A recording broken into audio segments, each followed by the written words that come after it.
नमस्कार मित्रों, मैं हूं हिमांशु शेखर पाठक और आपका बहुत स्वागत है शेखर एस्ट्रोलॉजी के इस एपिसोड में। आज के इस वीडियो में हम चर्चा लेकर आए हैं लाल किताब में चंद्रमा के प्रभाव के बारे में। यानी आज के वीडियो में हम जानेंगे कि लाल किताब के अनुसार चंद्रमा पहले भाव से लेकर 12वें भाव में विराजित होकर जीवन में क्या लाभ देते हैं, कहाँ विराजित चंद्रमा को अत्यंत शुभ माना जाता है, जीवन को यह चंद्रमा कैसे प्रभावित करता है। तो आइए बिना किसी विलंब के वीडियो को प्रारंभ करते हैं। ज्योतिष शास्त्र में चंद्रमा को मन के शक्ति का कारक ग्रह माना गया है। इसे भाग्य और प्रारब्ध का देवता भी माना जाता है। लाल किताब भी चंद्रमा को विशेष महत्व देता है। चंद्रमा जीवन में आर्थिक स्थिति को नियंत्रित करने वाला माना जाता है। यानी लाल किताब के अनुसार आपकी आर्थिक स्थिति चंद्रमा के अधीन होता है। लाल किताब पहले भाव से लेकर 12वें भाव में चंद्रमा के विराजित होने के अलग अलग फल बताया है। आइए एक एक कर हम जानते हैं कि लाल किताब के अनुसार चंद्रमा कहाँ क्या लाभ देते हैं। लाल किताब में एक अत्यंत साधारण सूत्र दिया गया है। इसमें बताया गया है कि यदि आप चंद्रमा को पानी मान लें तो कुंडली के पहले से 12 भाव में पानी यह किस प्रकार का होगा, किस किस्म का होगा और कैसी हैसियत रखेगा, इसके आधार पर पहला से 12वां भाव में चंद्रमा के फलाफल को बताया गया है। यानी पहले से 12वें भाव में जो चंद्रमा विराजित होते हैं वह पानी के किस्म, पानी के हैसियत के आधार पर संकेत की भाषा में लाल किताब ने बताया है कि कहाँ शुभ और कहाँ अशुभ होता है। सबसे पहले अगर हम बात करें पहले भाव की, पहले भाव में चंद्रमा का विराजित होना अत्यंत शुभ माना जाता है। लाल किताब कहता है कि पहले भाव में चंद्रमा हो तो घर में रखे बर्तन या घड़े का अच्छा पानी उत्तम दर्जे का होगा। यानी जिन पत्रिकाओं में लग्न में पहले भाव में चंद्रमा विराजित होते हैं उनके जीवन में आर्थिक स्थिति सुदृढ़ होती है। ऐसे व्यक्ति को चंद्रमा विशेष सहयोग करते हैं। जीवन में बुद्धि के बल पे सफलता, उन्नति, धन संपदा प्राप्त करते हैं। बात करें अगर दूसरे भाव में चंद्रमा के विराजमान होने की, लाल किताब कहता है कि दूसरे भाव में चंद्रमा हो तो यह पहाड़ों के जोर से निकला हुआ पानी उत्तम दर्जे का होगा।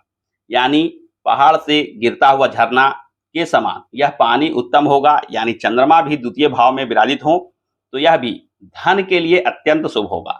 यह धन के प्रचुरता का संकेत देता है। जिस तरह झरने का पानी अथाह रूप से गिरता रहता है, ठीक उसी प्रकार आपके जीवन में धन संपदा को यह बढ़ाने वाला सिद्ध होगा।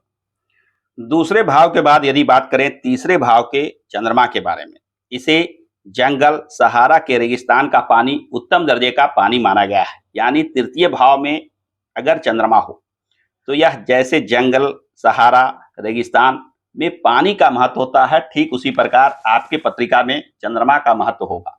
यानी विपरीत से विपरीत स्थिति में चंद्रमा आपको जीवन में सहयोग करेंगे। आर्थिक मामलों में जब समस्या आएगी तो चंद्रमा के मदद से आप आर्थिक समस्याओं से मुक्ति पा सकेंगे।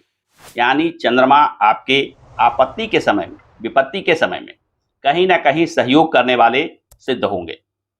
बात करें चतुर्थ भाव में बैठे चंद्रमा के बारे में, इसे चश्मे का पानी मीठा व उत्तम का संकेत दिया है।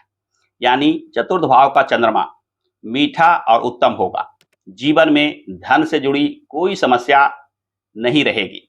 धन प्राप्ति में आपको चंद्रमा विशेष सहयोग करेंगे। चतुर्थ भाव का चंद्रमा जीवन में आर्थिक स्थिति को सुधारने वाला सिद्ध होगा। यह चंद्रमा धन प्राप्ति के सभी मामलों में आपके जीवन में सहयोगी का काम करेगा। यानी बुद्धि के बल पे, मानसिक शक्ति के बल पे आप जीवन में विशेष धनार्जन कर पाएंगे। आगे पांचवें भाव की अगर बात करें तो पांचवें भाव में बताया गया है कि आबादी को हरा भरा करने वाली नदी का पानी उत्तम होगा। यानी पांचवें भाव में चंद्रमा विराजित हो तो जीवन में विशेष सफलता देने वाले सिद्ध होंगे। जिस प्रकार आबादी को हरा भरा करने वाला नदी का पानी होता है, ठीक उसी प्रकार पंचम भाव का चंद्रमा न केवल आपके आर्थिक स्थिति को सुधार देगा बल्कि आपके नजदीकी लोगों के जीवन पर भी चंद्रमा का सकारात्मक प्रभाव होगा। धन और आर्थिक स्थिति में सुधार से जो प्रभाव आप अपने जीवन में प्राप्त करेंगे उसका प्रभाव आपके नजदीकी लोगों पर भी अवश्य में दिखाई देगा। यानी आप उदार हृदय, लोगों की मदद सहायता करने वाले स्वभाव के होंगे और धन की स्थिति आपकी अच्छी होगी, जिस वजह से स्वयं आप और आपसे जुड़े लोग भी लाभान्वित होंगे। छठे भाव के चंद्रमा की अगर बात की जाए तो चंद्रमा छठे भाव में पाताल का पानी, कुआं, हैंडपंप आदि का पानी उत्तम होगा का संकेत देता है। यानी ऐसा पानी जो जरूरत पे काम आए। यानी चंद्रमा छठे भाव में होगा तो आपके पास धन तो होगा, परंतु उसे आप काफी सोच विचार कर खर्च करेंगे, उसे संचित करके रखेंगे। समय पड़ने पर जिस प्रकार से हैंडपंप, कुआं इत्यादि का पानी प्यास लगने पर उपयोग करते हैं, ठीक उसी प्रकार धन का भी उपयोग आप जरूरत पड़ने पर करेंगे। यह धन आपके जीवन में आपकी आर्थिक स्थिति को सुधारने वाला तो सिद्ध होगा, परंतु यह धन सिर्फ आपके काम आएगा। सातवें भाव की अगर बात करें तो सातवें भाव में बताया गया है कि मैदान को हरा भरा करने वाली नदी का पानी उत्तम होगा। सातवें भाव के चंद्रमा को अत्यंत शुभ माना गया है। यह मैदान को हरा भरा करने वाला नदी का पानी माना जाता है। यदि आपके पत्रिका में सप्तम भाव में चंद्रमा विराजित हो तो आपके जीवन में धन का आगमन चारों दिशाओं से होगा। यानी आप धन प्राप्ति के जो भी प्रयास करेंगे उसमें सफलता अवश्य में प्राप्त होगी और यह धन सभी लोगों के काम आएगा। ना केवल आपके परिवार मित्र लोग बल्कि समाज के लोग भी आपके धन से लाभान्वित होंगे। आप ऐसे विचार सोच रखेंगे कि लोगों की मदद करें, सहायता करें, यानी धन के प्रभाव से आप लोगों की मदद सहायता भी करेंगे और धन का आगमन भी सुचारू रूप से आपके जीवन में बना रहेगा। यानी सातवें भाव का चंद्रमा जीवन में धन को लेकर अत्यंत शुभ संकेत देता है। सातवें भाव के बाद आइए बात करते हैं आठवें भाव में विराजित चंद्रमा के बारे में। लाल किताब इसे इस प्रकार का पानी बताया है जो अमृत होगा या जहर होगा। यानी चंद्रमा का प्रभाव आपका शंका के अधीन होगा, संशय के अधीन होगा। चंद्रमा शुभ भी दे सकते हैं, अशुभ भी दे सकते हैं। यह अमृत के समान जीवन में लाभ दे सकते हैं या विष के समान जीवन में अशुभता दे सकते हैं।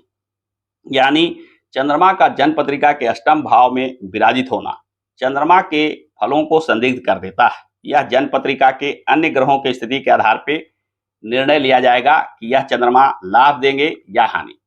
यानी अष्टम भाव के चंद्रमा के प्रभाव को बिल्कुल सीधा सीधा आकलन नहीं किया जा सकता है। अन्य ग्रहों के प्रभाव के अनुसार ही यह शुभ या अशुभ प्रभाव देता है।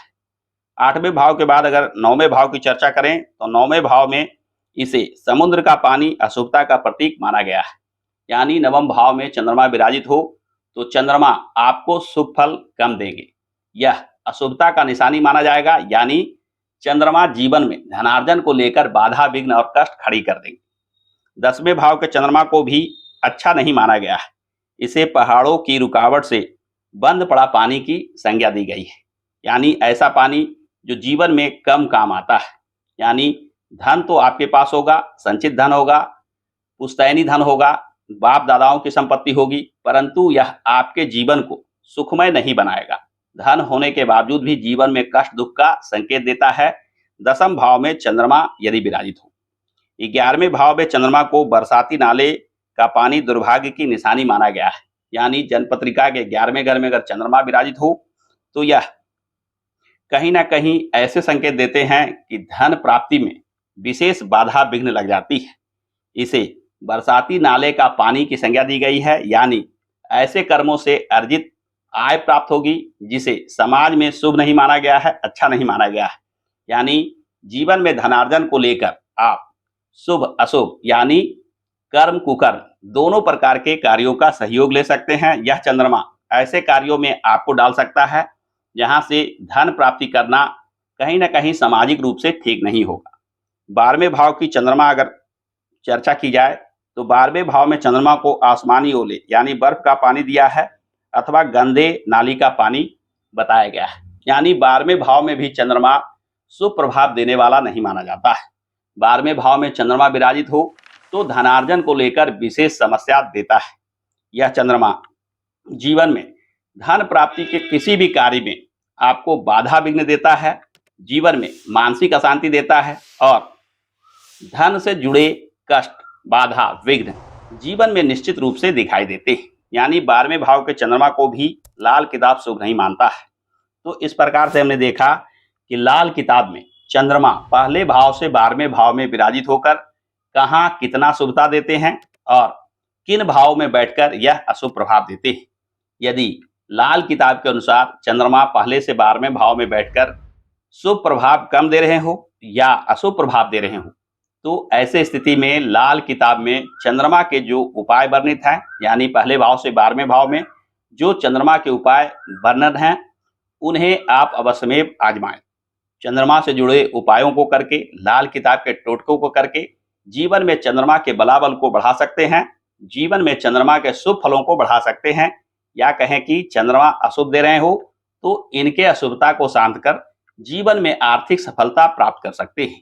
तो जीवन में धन से जुड़ी कैसी भी समस्या हो, धन प्राप्ति में बाधा विघ्न खड़ी हो रही हो, या किसी कार्य में मानसिक अवस्था, मानसिक शक्ति की कमी के चलते सफलता नहीं मिल पा रही हो, इन सारी स्थितियों में आपको लाल किताब से जुड़े चंद्रमा के उपाय अवश्यमेव आजमाने चाहिए। इसे करने से जीवन में चंद्रमा के अशुभ फल दूर हो जाते हैं। लाल किताब में चंद्रमा से जुड़े उपाय पहले भाव से 12वें भाव में किसे क्या उपाय करने चाहिए, इस पर जल्द ही मैं एक वीडियो लेकर आऊंगा। हमारे साथ आप बने रहें। अगले पार्ट में मैं चर्चा करूंगा चंद्रमा के लाल किताब से जुड़े उपाय के बारे में। आज के वीडियो में बस इतना ही। आशा करता हूं कि आज का यह वीडियो आपको पसंद आया होगा। वीडियो पसंद आया हो तो लाइक और शेयर करना ना भूलें, और हाँ, चैनल को सब्सक्राइब करके बेल आइकन को अवश्य दबा लें, क्योंकि इस चैनल पे मैं इस प्रकार के ही ज्ञानप्रद वीडियो लेकर आता रहता हूँ। मिलते हैं अगले वीडियो में, तब तक के लिए धन्यवाद।